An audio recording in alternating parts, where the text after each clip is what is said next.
alguns avisos. O Felicidade Roubada já foi publicado, não vai ser publicado, ele está em todas as livrarias do país, principalmente nas maiores, pelo menos por enquanto. Número 2, a Escola da Inteligência. A Escola da Inteligência, aqui está uma mulher que eu sou apaixonada, como eu disse, a minha filha do meio, a Carolina. Os diretores e coordenadores interessados têm de ser rápidos, porque há 200 escolas solicitando a aplicação da Escola da Inteligência e nós não estamos dando conta de atender toda a demanda. Como vocês participaram do programa Free Mind, por favor, se estão interessados, têm que ser rápidos para deixar o endereço, não apenas pegar o folder, para que algum pedagogo possa visitá-los e explicar melhor todo o processo. Você pode dar o endereço para a própria Carol, tá? Tá. E além do contato Escola da Inteligência, contato@escoladainteligência.com.br. Você quer falar um pouquinho? Eu vou falar um pouquinho. Bom, então a nossa proposta ela é muito inovadora. O que eu queria dizer para vocês é, imagine uma escola em que não se ensinasse somente língua portuguesa para suas crianças e adolescentes, mas ensinasse também a lidar com contrariedades, a pensar antes de agir, de construir relações saudáveis. Uma escola somente onde não multiplicasse a matemática numérica, mas também a matemática da emoção, onde dividir seria aumentar, e aumentar também seria se multiplicar e subtrair.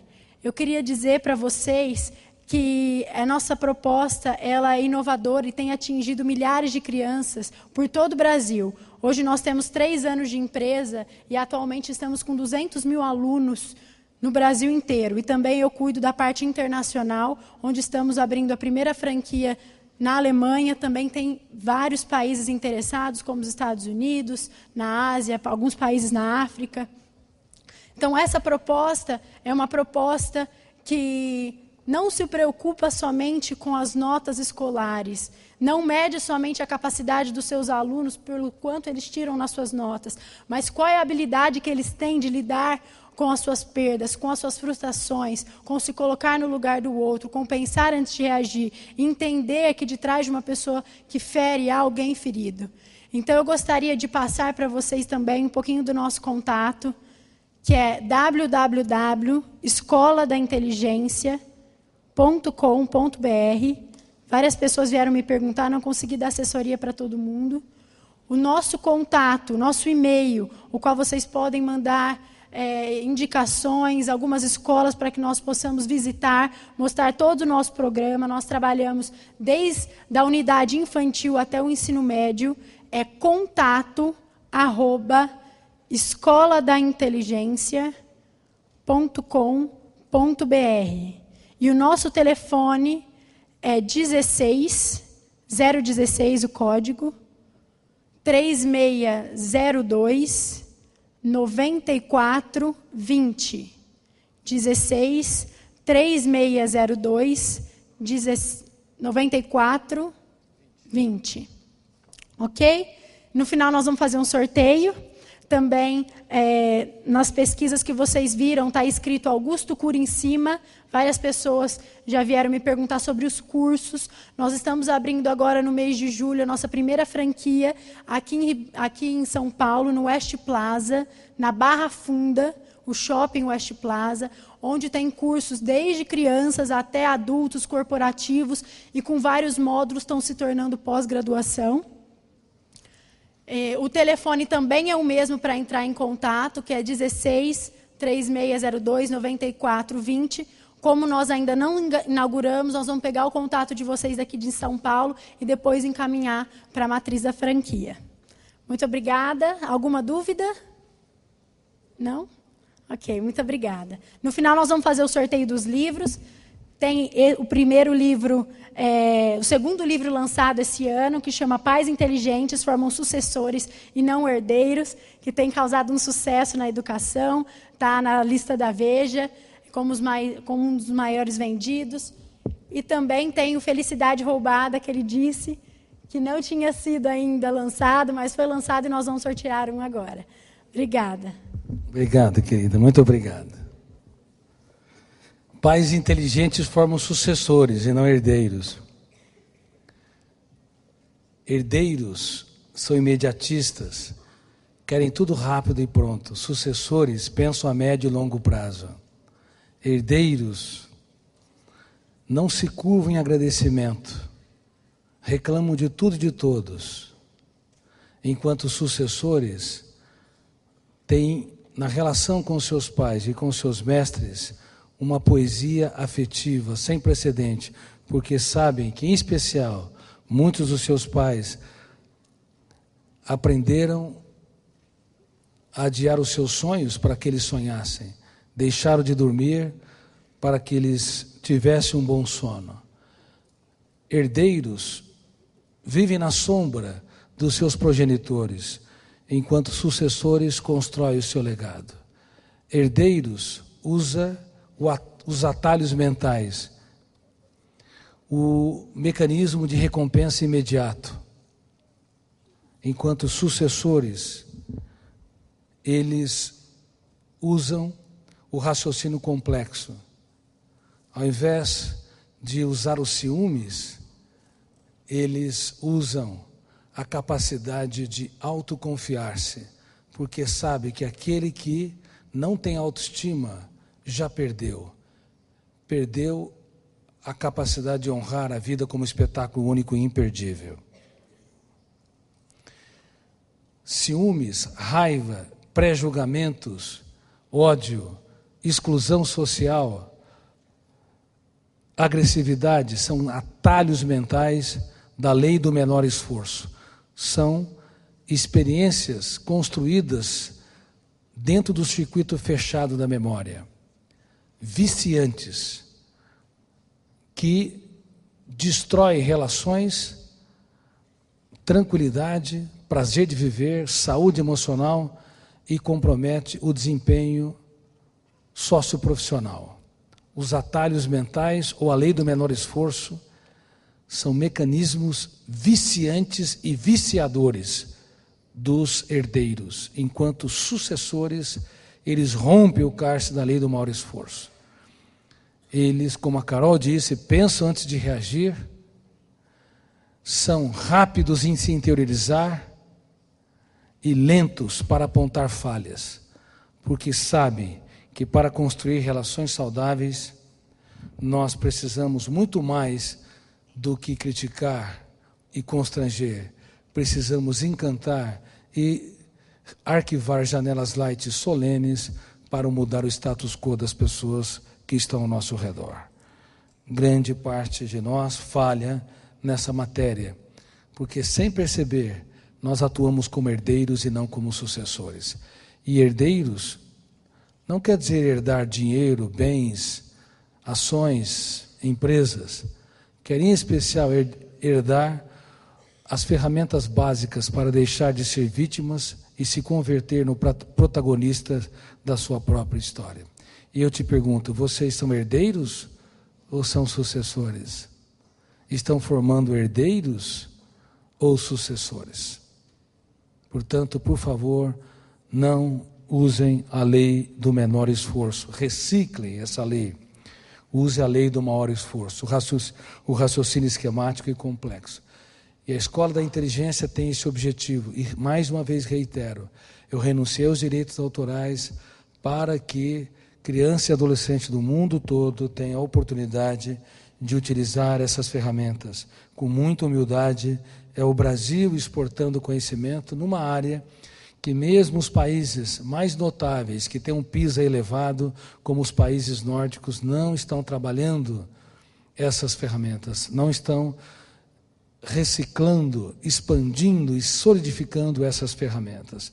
Por isso, não adianta ter desempenho intelectual excelente nas provas, ter conhecimento técnico e socioprofissional e ser um desastre nas relações interpessoais, nos focos de atenção e nas relações e na relação do ser humano consigo. Mais de 80% dos profissionais são despedidos por falta de habilidades socioemocionais. O desempenho da inteligência socioemocional está comprometido. Eles são contratados por competências técnicas, mas quando estão no seu dia a dia, não têm flexibilidade, generosidade, não se reinventam, não sabem trabalhar perdas e frustrações, não sabem ser contrariados. São meninos com o poder nas mãos, às vezes com diploma de mestre e doutor, mas simplesmente não sabem ser estressados. Não sabem que a vida tem curvas imprevisíveis e acidentes inevitáveis. Se sabem de maneira genérica. O seu eu não consegue trazer essas experiências para uma praxis capaz de levá-los a escrever capítulos nobilíssimos em dias estressadíssimos.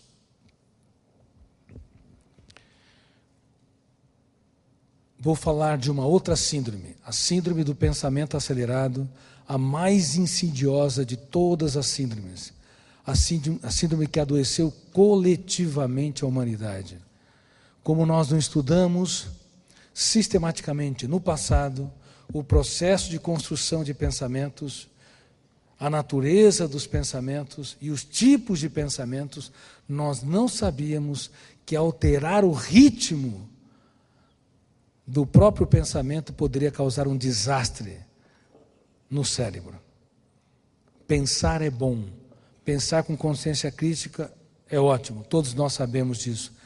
O que nós não sabíamos é que pensar demais é uma bomba contra a qualidade de vida.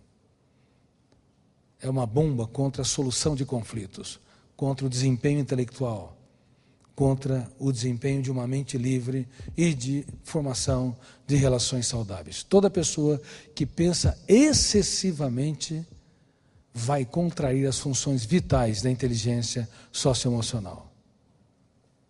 Não vai saber se colocar no lugar do outro, não vai saber filtrar estímulos estressantes, terá dificuldade enorme de proteger a emoção, dificuldade enorme de gerenciar a sua ansiedade, dificuldade de trabalhar o caos como oportunidade criativa, de libertar o seu imaginário para dar respostas inovadoras em situações angustiantes. Pensar excessivamente faz com que o eu perca o protagonismo da sua própria história, a direção do script dos textos mais importantes. E quem é o responsável pela hiperconstrução de pensamentos? Não é o eu. O ser humano tem um eu, frequentemente com defeitos. Quem sinceramente sente que tem um eu com alguns defeitos? Levante as mãos, sejam honestos. Parabéns. Parabéns. Eu também levanto as mãos.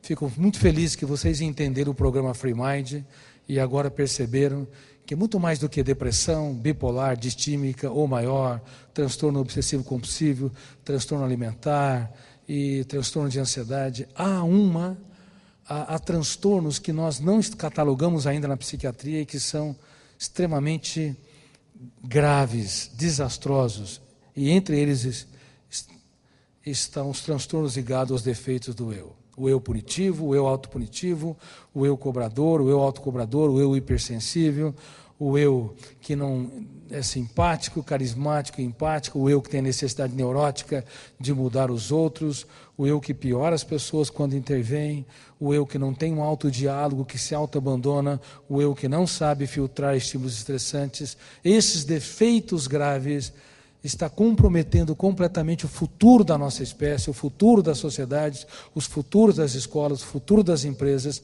enfim, o futuro das nações.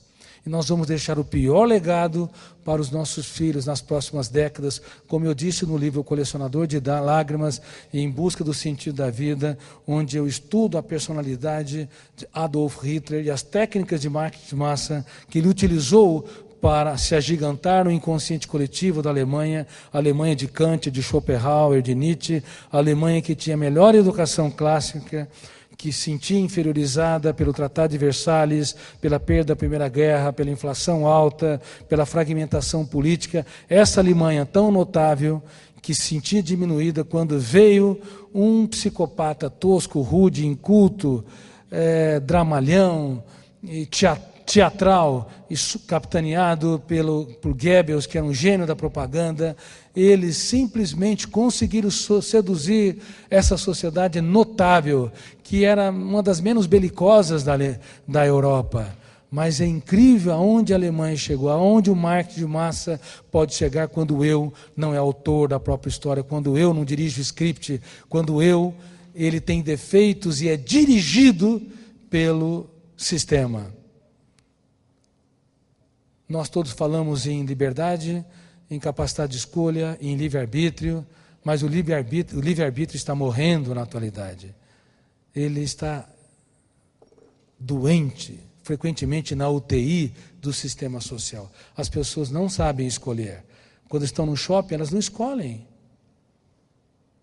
Na época de Hitler, as pessoas pareciam que escolhiam, mas ele dominou o inconsciente coletivo e adolescentes que sonhavam, brincavam, sorriam, que jamais imaginaram que iriam destruir crianças da sua própria espécie, jamais imaginaram que iam colocar mulheres e idosos naqueles comboios de trem, sem alimento e sem água, muitos morriam pelo caminho. Jamais imaginava que em Auschwitz se colocar um pesticida como o Ciclor B, que asfixiava os pulmões, ou nos outros campos, que asfixiava os pulmões agora pelo gás carbônico.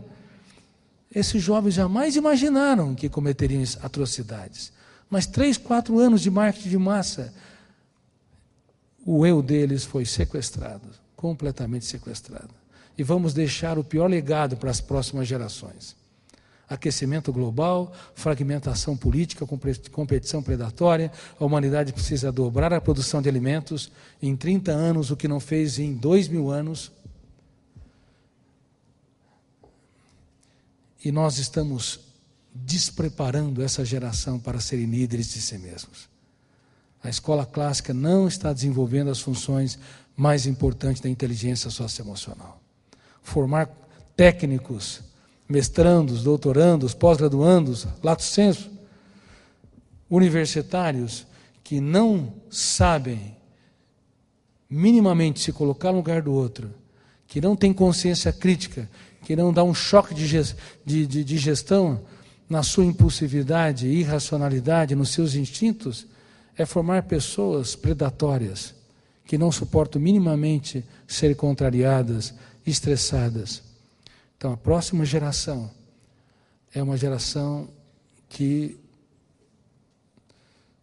infelizmente, vai enfrentar o caos sem nenhum preparo. E o objetivo, com o Free Mind para adultos e com a Escola de Inteligência para jovens e crianças, é tentar minimizar esse gravíssimo problema. Se toda a população mundial entrasse no padrão de consumo da classe média americana, nós precisaríamos hoje de 3 terras. Não há como suportar tudo isso. Mas aonde estão os pensadores que pensam como humanidade, não como grupo social? Adolf Hitler não era ariano, não tinha biotipo ariano, mas ele injetou no inconsciente coletivo que os alemães, que viviam um complexo de inferioridade, era a raça das raças, a cultura da cultura, e isso permeou o psiquismo de milhões de pessoas que entregaram a sua alma para eles, para cometerem atrocidades inimagináveis. Então não se forma sociopatas apenas forjado pelas privações, perdas, abusos na infância, mas também a mente humana que não aprende a gerenciar pensamentos, proteger sua emoção, não tem um choque de gestão do eu, pode ser adestrada. Isso é gravíssimo. Para você ter uma ideia, as mulheres vivem debaixo da ditadura da beleza. Quando as mulheres se vestem, frequentemente, elas se vestem para quem? Para as outras mulheres. Não é para si e nem para o seu parceiro. Parabéns pela honestidade. Por quê? O sistema adestrou a mente. São livres? Sim, vivem em sociedades democráticas. mas são livres no território da emoção para escolher o que querem? Não são livres. Pelo menos centenas de milhões de mulheres, e vou falar sobre isso posteriormente, foram aviltadas pela mais dramática tirania, pelo padrão ditatorial do estereótipo do belo. Isso entrou no inconsciente coletivo e devastou a autoestima e a autoimagem das mulheres. Mas vamos falar sobre a síndrome do pensamento acelerado, para depois falar sobre a síndrome PIB, padrão inatingível de beleza. Pensar é bom, pensar com consciência crítica é ótimo, mas pensar demais, sem gerenciamento, como eu disse, é uma autopunição sem precedente. E quem é que provoca a hiperconstrução de pensamentos? Não é o eu. O eu quer ser tranquilo. O eu quer ser sereno. O eu não quer ser masoquista. Essa palavra masoquista deveria ser abolido do teatro da psiquiatria. No fundo, o eu não quer ser masoquista. Há pessoas que aparentemente gostam de sofrer. Não é porque elas gostam de sofrer, é porque o eu não é gestor. O eu quer intervir, mas não consegue intervir. As pessoas não querem se punir, não querem se vitimizar. É que o eu delas ou não tem consciência, ou não tem habilidade para ser diretor do script, dos pensamentos e emoções. O ser humano tem tendência a preservar a sua saúde, mesmo quando ele pensa em morrer, mesmo quando pensa em se punir, ele quer aliviar a dor. Qual o fenômeno que lê a memória sem autorização do eu de maneira rápida e intensa? Ele se chama autofluxo. Eu vou recordar aqui. O primeiro fenômeno que entra no processo de construção de pensamentos chama-se gatilho da memória. No exato momento em que eu estou falando, sem que você perceba, o gatilho da memória está sendo disparado inconscientemente em milésimos de segundos, milhares de vezes. Para você entender cada verbo que eu conjugo tempo espacialmente, o gatilho tem de ser disparado de maneira tão rápida, abrindo os circuitos, e vocês entendem meus verbos conjugados, meus pronomes, meus substantivos e adjetivos. É tão rápido esse processo que não depende do eu, é um fenômeno inconsciente. Gatilho da memória ou fenômeno da auto-checagem da memória. Ele abre inúmeras janelas, milhares de janelas, com milhões de opções, e, consequentemente, interpreta, decifra, assimila, dá substancialidade, materialidade, identificação com tudo, de tudo que está ao nosso redor, desde o tamanho de uma flor, a anatomia, bem como a expressão facial, se as pessoas estão contentes, alegres, angustiadas, e assim por diante. Às vezes uma pessoa está alegre, e você acha que ela está triste, ou às vezes ela está muito triste, você acha que ela está alegre, porque o seu gatilho disparou, abriu janelas que identificou erradamente. Uma pessoa tem claustrofobia, medo de lugar fechado. Quando entra no elevador, ainda que tenha falado, eu quero ser seguro, não quero ser escravo da reação fóbica, do medo de morrer dentro daquele cubículo, prometeu para si, até deu uma conferência brilhante, minutos antes, entrou no elevador, não é o eu que entra em cena para gerir os pensamentos e as emoções na fase inicial. Quem entra no primeiro ato do teatro são dois fenômenos inconscientes. Dispara qual fenômeno? Gatilho da memória, abre janelas traumáticas ou killer de que o elevador vai parar, vai faltar oxigênio. É tão rápido esse processo que frequentemente o eu, que tem a excelente intenção de ser seguro, ele é enredado, sequestrado. Quando você começa a entender isso, você começa a dar desconto para os outros. Porque vai entender que grande parte das reações estúpidas, incoerentes ou tensas das pessoas não é porque elas programaram ser assim. Elas são assim, vitimizadas assim. Bom, quanto tempo demora esse processo? Frações de segundos, e se estende por outros segundos. E se o eu, no momento posterior, não retomar o processo, não confrontar, discordar, impugnar, como o advogado de defesa o faz no fórum, protegendo o réu, se o eu não entra na psique e protege a emoção, ele vai sentir que o elevador vai parar e vai sentir falta de ar, estado de pânico, porque o gatilho abriu uma janela killer e fechou o circuito da memória. Então, o primeiro ato do teatro mental não é produzido pela ação consciente do eu, mas o segundo ato, momentos depois, é financiado pelo eu, e o eu não atua. Por isso que guerras são deflagradas, suicídios, homicídios, violência na família, contra as mulheres, nas empresas, bullying nas escolas. Bom, lembre-se que nos primeiros 30 segundos de tensão cometemos os maiores erros da nossa vida. Eu já falei sobre isso. O eu tem que ser rápido, mas ele é lento demais. Lento demais. Inclusive profissionais da minha área são ótimos para atender pacientes, mas quando estão no R$7 com os seus filhos, com as pessoas caras, não protegem-se. Eles embarcam nas janelas killer abertas pelo gatilho da memória e janelas que são dois fenômenos inconscientes. E qual o terceiro fenômeno inconsciente que constrói cadeias de pensamentos? É o alto fluxo. Ele lê a memória, ele lê as janelas que o gatilho abriu. Se o eu não dá um choque de gestão, ele começa a ler que o elevador vai parar. Se ele tem fobia social, ele começa a ler que as pessoas não estão gostando do que eu vou dizer, começa a ler o rosto das pessoas e fica angustiado, a boca fica seca, não tem flexibilidade, não tem fluência, segurança. E se ele tem, por exemplo, preocupação excessiva com o que os outros pensam e falam de si, ele é controlado pelo diagnóstico social, pela receptividade social, e não pela gestão, autodeterminação, autonomia de si mesmo. O alto fluxo deveria ser o terceiro fenômeno a entrar. Desculpa, o quarto fenômeno a entrar. Primeiro o gatilho abre janela, o eu deveria entrar dando um choque de lucidez. Aí o alto fluxo entraria no quarto fenômeno. Mas normalmente o alto fluxo é o terceiro fenômeno. Detonou o gatilho, abriu janela killer, o alto fluxo entra e começa a produzir milhares de ideias e pensamentos relativos ao estímulo estressante e nos escraviza. Por isso tem as obsessões. Uma pessoa, por exemplo, tem mania de limpeza. Ela aperta as mãos de alguém, ou mania de contaminação, acha que entrou um vírus, passou um vírus pela mão do outro, detonou o gatilho, abriu a janela, então tem essa sensação de contaminação. Se o eu não entra e diz, isso é tolice, é estupidez, tem centenas de milhares, milhões de bactérias na minha boca que podem me contaminar, eu não vou ser escravo disso. Se o eu não impugna, não discorda, não duvida, não critica, não determina, o alto fluxo começa a ler, e enquanto não lava as mãos, não sente tranquilo.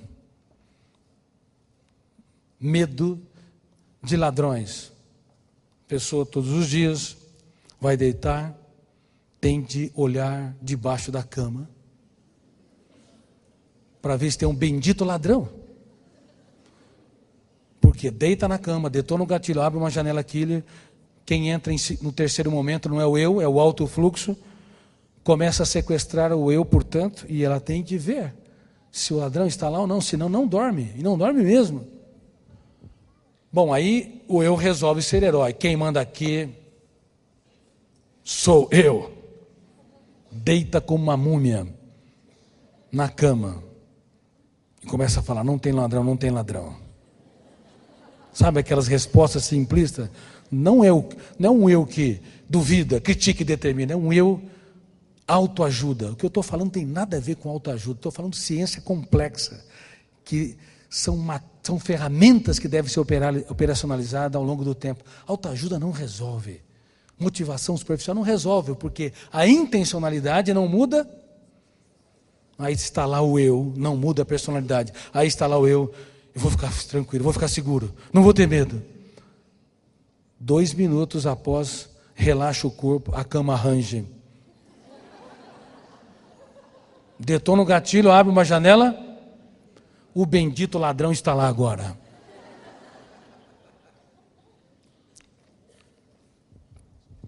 Heroísmo não resolve, não forma plataformas de janelas. Gravem isso.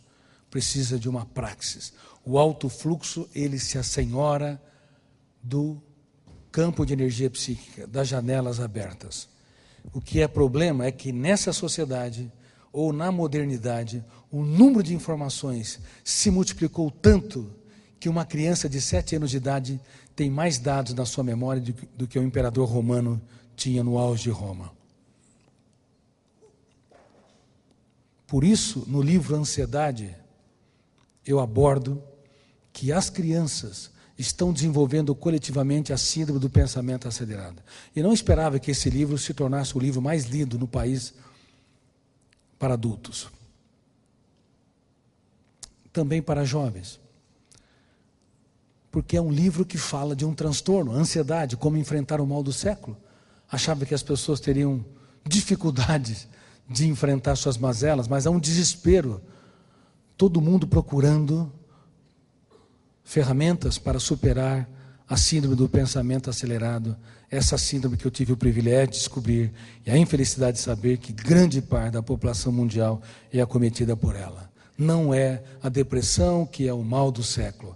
A depressão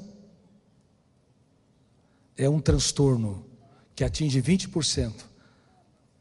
A síndrome do pensamento acelerado está atingindo mais de 80% das pessoas, como vocês verão. O alto fluxo, ele lê uma mente saturada de dados e começa a construir imagens mentais, ideias, fantasias e pensamentos numa velocidade nunca antes vista. Ele nunca poderia ser superexcitado, porque o alto fluxo tem uma função vital. Sabe qual é?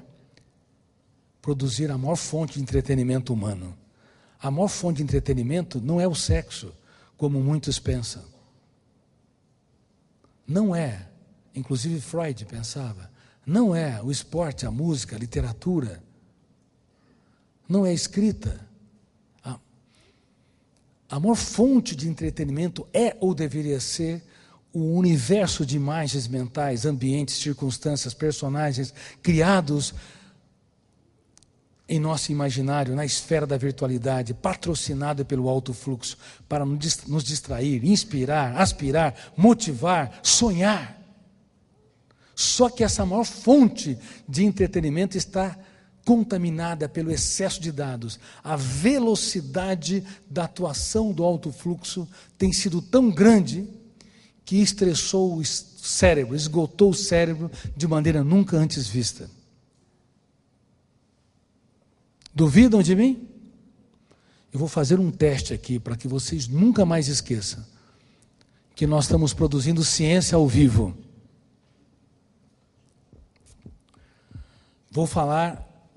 Vou apontar uma série de sintomas. Se vocês os têm, tenham convicção que seu cérebro está estressado.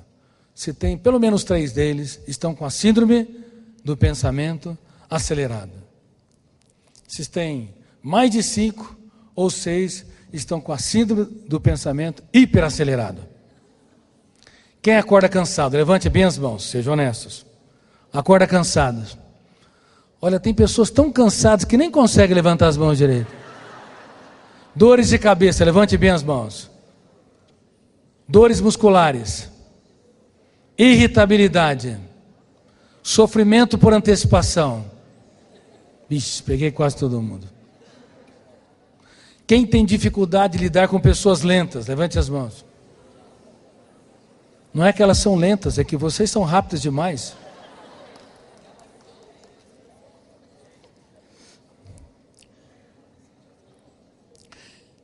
Quem tem um sono de má qualidade, levante as mãos.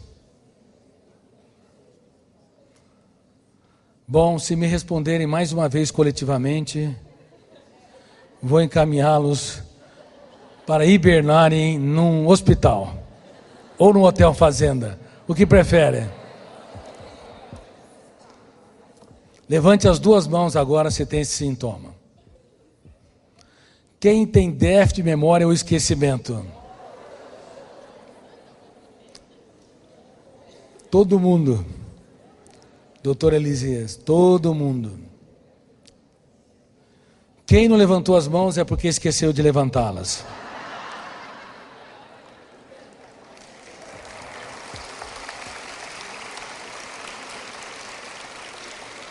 Vocês estão com a síndrome hiperacelerada.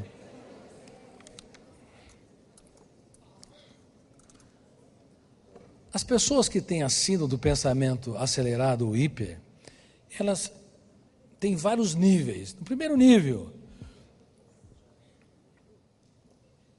elas cruzam as pernas e de repente começam a fazer esse movimento.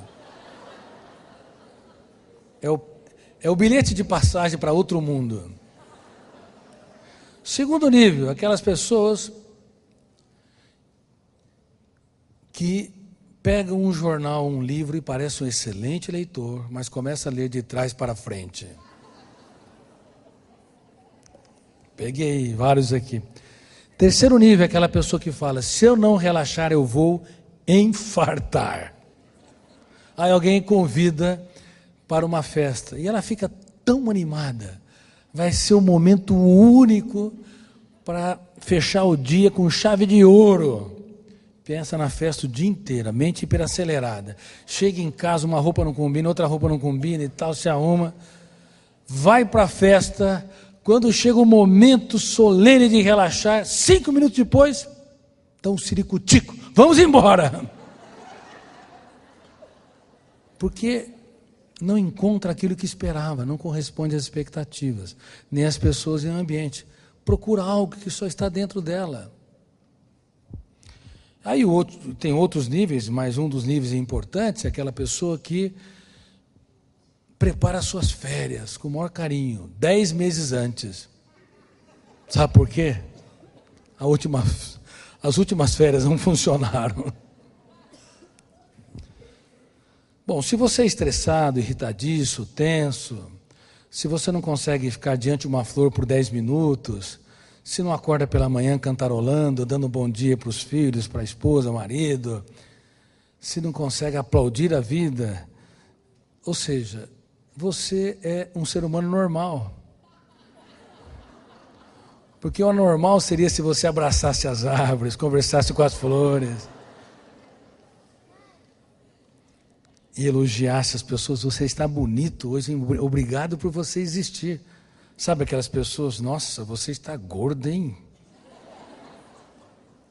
Aí depois que soltou a bomba, quer recolher as armas. Mas você está elegante ainda. Bom, já detonou a Terceira Guerra no território da emoção e vai pegar os estilhaços. Não funciona. Queridos amigos, essa é a situação em todos os lugares, em todos os países em que dou conferência. A humanidade adoeceu coletivamente porque superestimulou-se através de uma série de excessos. Excesso de informação, hoje duplica-se a cada 1 ano, dobrava-se a cada 200 anos. Excesso de atividade, excesso de trabalho, excesso de internet, de videogames, inclusive de smartphones. É quase que um crime dar smartphone para as crianças sem nenhum controle. Criança tem de ter infância. Criança tem de brincar, se aventurar, como eu já lhes disse. Criança tem de se reinventar. Dar tudo rápido e pronto é traumatizar, adoecer, constranger, asfixiar as funções mais importantes da inteligência. Como pensar antes de reagir, colocar-se no lugar do outro, trabalhar perdas e frustrações. E inúmeras outras, da inteligência socioemocional. Smartphone viciam, mesmo vocês, cuidado, não fica plugado nesse aparelho direto e reto. Nos finais de semana, usem no máximo por 1 ou 2 horas. Mas você vai ver que você não vai conseguir, você está viciada, você está viciado no processo. Isso tudo vai contrair a capacidade de contemplação do belo, a estabilidade e a profundidade emocional. Além do que, os smartphones liberam na sua tela um comprimento de onda azul que bloqueia a melatonina e, consequentemente, dificulta o sono. Muitos de vocês estão com transtorno de sono. Você pode brigar com o mundo e vencer. Se brigar com a sua cama, você vai perder, sempre. O ser humano precisa dormir 7, 8 horas. Nos finais de semana, se puder dormir 9 horas ou mais, seria excelente. Só que nós não damos conta. Pessoas com 5, 6 horas pulam da cama e acham que estão refeitos. Claro que estão refeitos. São heróis, mas quanto tempo dura esse heroísmo? Olha o nível de dores de cabeça, dores musculares. Eu não perguntei sobre queda de cabelo. Quem tem queda de cabelo aqui? Levante as mãos. Nó na garganta. hipertensão. Nós estamos preocupados, inclusive, com a explosão do índice de câncer. Eu trabalho com alguns amigos com pesquisas ligadas a Harvard, de prevenção de câncer. Quando eu me formei na faculdade de medicina, 1 em 20 pessoas desenvolveu câncer. E achávamos, vamos controlar o tabagismo, alcoolismo, poluição ambiental, má nutrição, vamos passar 1 para 40, 50 ou 100. Sobrariam mais os fatores genéticos. Sabem quanto nós estamos? 1 para 4 ou 5. E eu tenho falado para os meus amigos, os fatores exógenos de tabagismo, alcoolismo, a poluição ambiental não explicam essa explosão completamente. Uma mente hiperacelerada, um pensamento egoísta também está na base do desencadeamento de células egoístas que se multiplicam sem nenhum controle, que são as células cancerígenas, que resolvem dar voo solo, sem se preocupar com a homeostase, o equilíbrio do corpo. Por favor, se vocês querem ter dias felizes, tem de gerenciar seus pensamentos. Todos os dias, impugnar, discordar, confrontar, no silêncio da sua mente. Tem de doar sem esperar o retorno, excessivamente. Tem de cobrar menos. Tem de entender, como a Carol disse, por detrás de uma pessoa que fere, há uma pessoa ferida. E falou muito bem, tem de entender que o teu eu deve dirigir o script da sua vida, não ser dirigido pelas propagandas, pelos padrões tirânicos da atualidade, inclusive de autoimagem e autoestima. Todos os dias você tem de desenvolver a arte de perdoar e se perdoar, e saber que o perdão não é um ato heróico, é um ato inteligentíssimo da psique. Para perdoar, você tem que dar descontos, e para dar descontos você tem que entender que o gatilho abre janelas killer e fecha o circuito da memória, e as pessoas não correspondem às suas expectativas ou te machucam porque são pessoas feridas, têm uma série de zonas traumáticas. Ou seja, você consegue dar descontos quando você entende que o ser humano nem sempre é livre, ele não programa as suas falhas, frequentemente é um escravo dentro de si mesmo. Então, antes de perdoar, você tem de compreender para tolerar e até mesmo se compreender, perceber a flutuabilidade da sua própria história. Eu encerro a minha conferência falando com as mulheres em destaque que representam, na minha opinião, a parte mais inteligente da humanidade e altruísta. Mas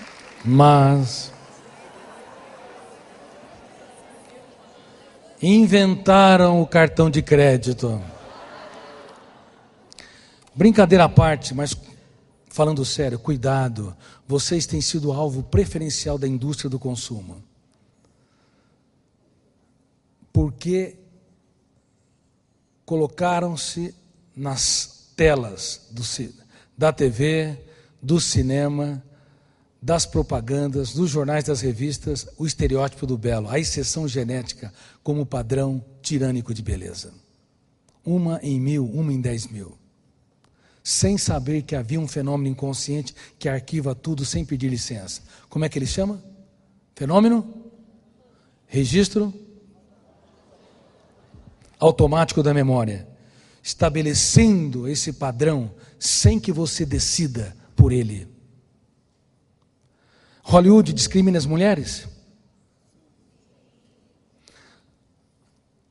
Uma boa notícia, antes de falar de uma péssima notícia. Os meus livros, a partir do ano que vem, serão filmados 1 por ano.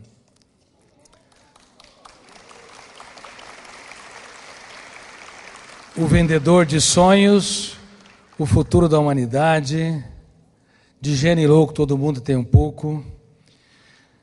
O Vendedor de Sonhos 2 é a Revolução dos Anônimos, O Semeador de Ideias e também Felicidade Roubada, e em destaque o livro que eu vou lançar em novembro, que é o livro que tem mexido com as raízes da minha alma para conquistar a juventude mundial, de 9 a 99 anos, chamado Petrus Logos e o Portal do Tempo. Sobre uma saga sobre o futuro da humanidade, sobre o que vai acontecer se nós não aprendermos hoje a serem gestores da nossa mente e dos recursos naturais. Então grave isso, Petros, Logos e o Guardião do Tempo. Gravaram? Espero que vocês tenham acesso a esse livro e possam estimular os seus filhos a lê-lo, porque ele vai mudar alguns paradigmas, vai estimular a pensar. O problema é que atualmente os livros infantos juvenis, eles são muito mais para entreter do que para estimular a consciência crítica. Bom, o cinema discrimina as mulheres, não tem dúvida. Já viram um par de gordinhos fazendo um romance? Só comédia. E a vida não é uma comédia? Lembre-se até nos desenhos. Shrek, o ogro e a princesa. É comédia. Depois de milhares de imagens que as mulheres contemplam a partir das revistas, do cinema, da TV, das propagandas, forma-se o que no córtex cerebral? Uma janela mais forte. Uma janela? Erraram a resposta. Um porão killer. Aí as mulheres vão diante do seu pior inimigo. Mas nem perguntei ainda e me responderam coletivamente. Chegam diante do espelho e faz a pergunta fatal. Me ajudem, mas sejam honestos e honestas. Espelho, existe alguém com mais defeito do que eu? Plantou janela killer.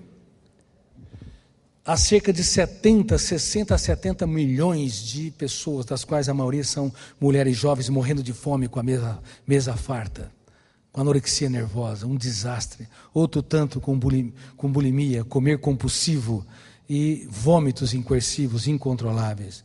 E um número significativo de vigorexia, jovens que malham nas academias, tomam anabolizante para compensar o seu complexo de inferioridade. Beleza está nos olhos de quem vê, não pode ser vendida, comprada ou comparada. Beleza é seu patrimônio. Você não pode se esmagar, massacrar, ser um porta-voz desse padrão tirânico. Você tem de proclamar todos os dias que você é um ser humano único e insubstituível no teatro da existência. Gostaram?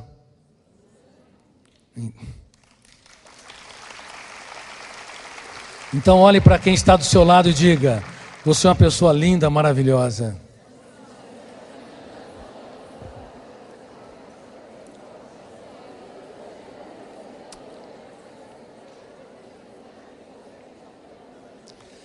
Queridas mulheres, vocês têm que chegar diante dos seus parceiros e vender autoestima e autoimagem. O que tem que mudar primeiro? Autoestima ou autoimagem? Parabéns, erraram.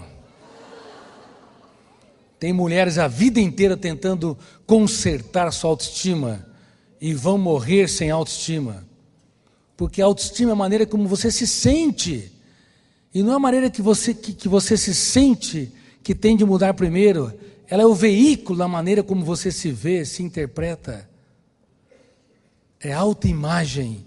Você tem que regular as janelas que definem quem você é para mudar o status quo na maneira como você se sente. Você deveria chegar diante do seu parceiro e dizer com todas as letras, assustando: eu sou linda, maravilhosa, inteligente, e você faz um grande negócio de viver comigo.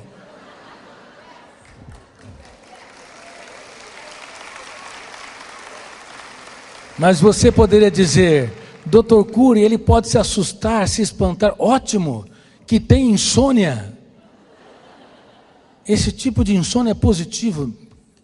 Nossa, eu não sabia que eu tinha do meu lado alguém tão encantadora, tão fascinante. Agora, valorizar defeitos é quase um crime.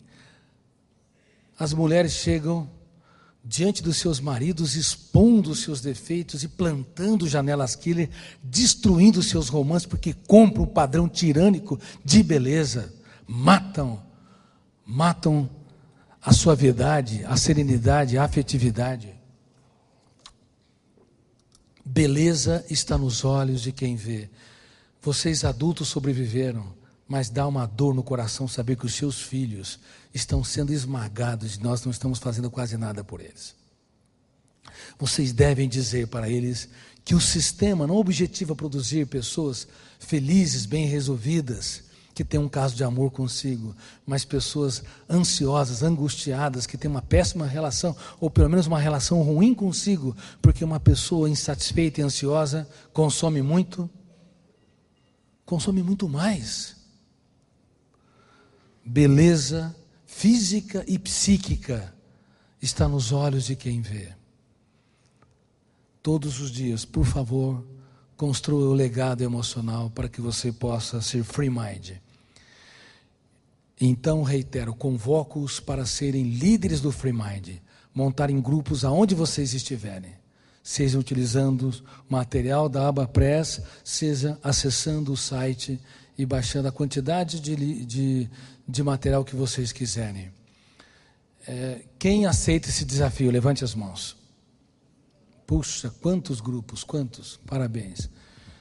Na sua família, na sua empresa, na sua universidade, na sua escola e assim por diante. Líderes de grupos, mas não apenas líderes de grupos, líderes que vão formar líderes. Depois você forma uma rede de apoio. Uma vez a cada 15 dias se reúne com os novos líderes. Você não precisa ser um perito na minha área, nem psiquiatria, psicologia, sociologia. Você tem que ter fome e sede de ajudar o ser humano e contribuir com isso. É auto-aplicável o programa, não é difícil. E você vai captar 10 a 20% na primeira vez que eu fizer. Depois, na segunda vez, mais 10 ou 20%.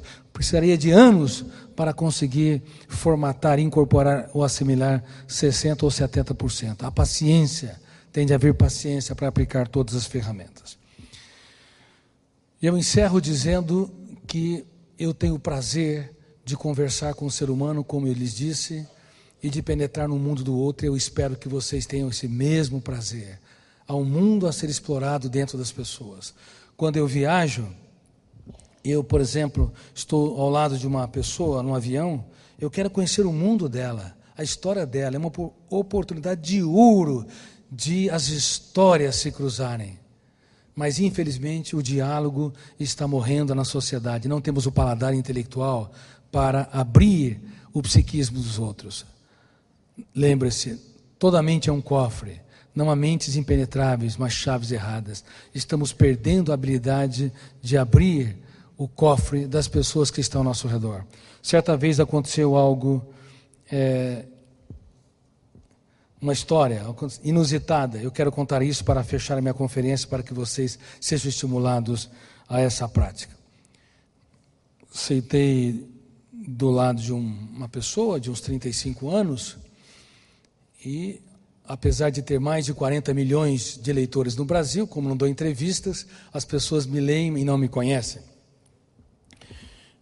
Aí eu perguntei, tudo bem?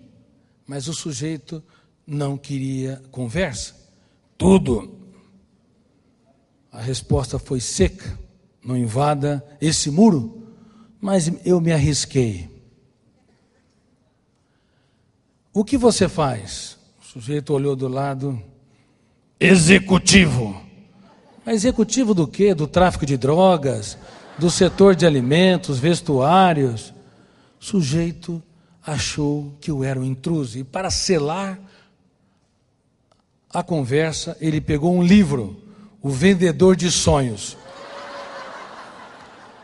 Eu falei, eu conheço o autor desse livro. Desconfiado, ele disse, ele mora no exterior. Eu sei, mas olha na página assim assado, está escrito essas palavras. Ele, mais desconfiado ainda, foi até lá e verificou que eu tinha razão. Como é que você conhece? Aí me apresentei como autor do livro. Ah, você acha que ele acreditou? Mostra seu passaporte. Mas eu estava fazendo uma viagem doméstica e não queria provar nada para ninguém. Falei, estou brincando, eu não sou autor do livro, não, me desculpe. De repente veio a comissária de bordo e me conhecia. E ela falou: Dr. Cury, estou lendo o livro Mulheres Inteligentes, Relações Saudáveis. Quando aquele homem soube que eu era o autor, ele me deu uma chave de braço, quase me asfixiou, sacou o celular com a outra mão. Vamos para o Facebook. Eu falei: mas aonde nós estamos? Precisava disso? Por favor, dê uma chave de braço nos seus filhos. No bom sentido, a partir de agora, não de vez em quando. Por favor, leve-os para o Facebook da sua emoção. Cruze experiências. Pergunte quem eles são. Como eu disse e reitero, diga aonde você errou e o que você pode contribuir para torná-los mais felizes. Mais uma vez, penetre nas lágrimas que eles nunca choraram e fale aquilo que é mais importante e que fundamenta você como ser humano único no teatro da existência. Pois a vida é bela e breve como gotas de orvalhos, que por instante aparecem e logo se dissipam nos primeiros raios solares do tempo. Por ser tão breve e tão bela, nós temos que investir tudo que tem na nossa qualidade de vida e no bem-estar das pessoas que nós amamos. Muito obrigado por vocês existirem. Muito obrigado por serem free-minded.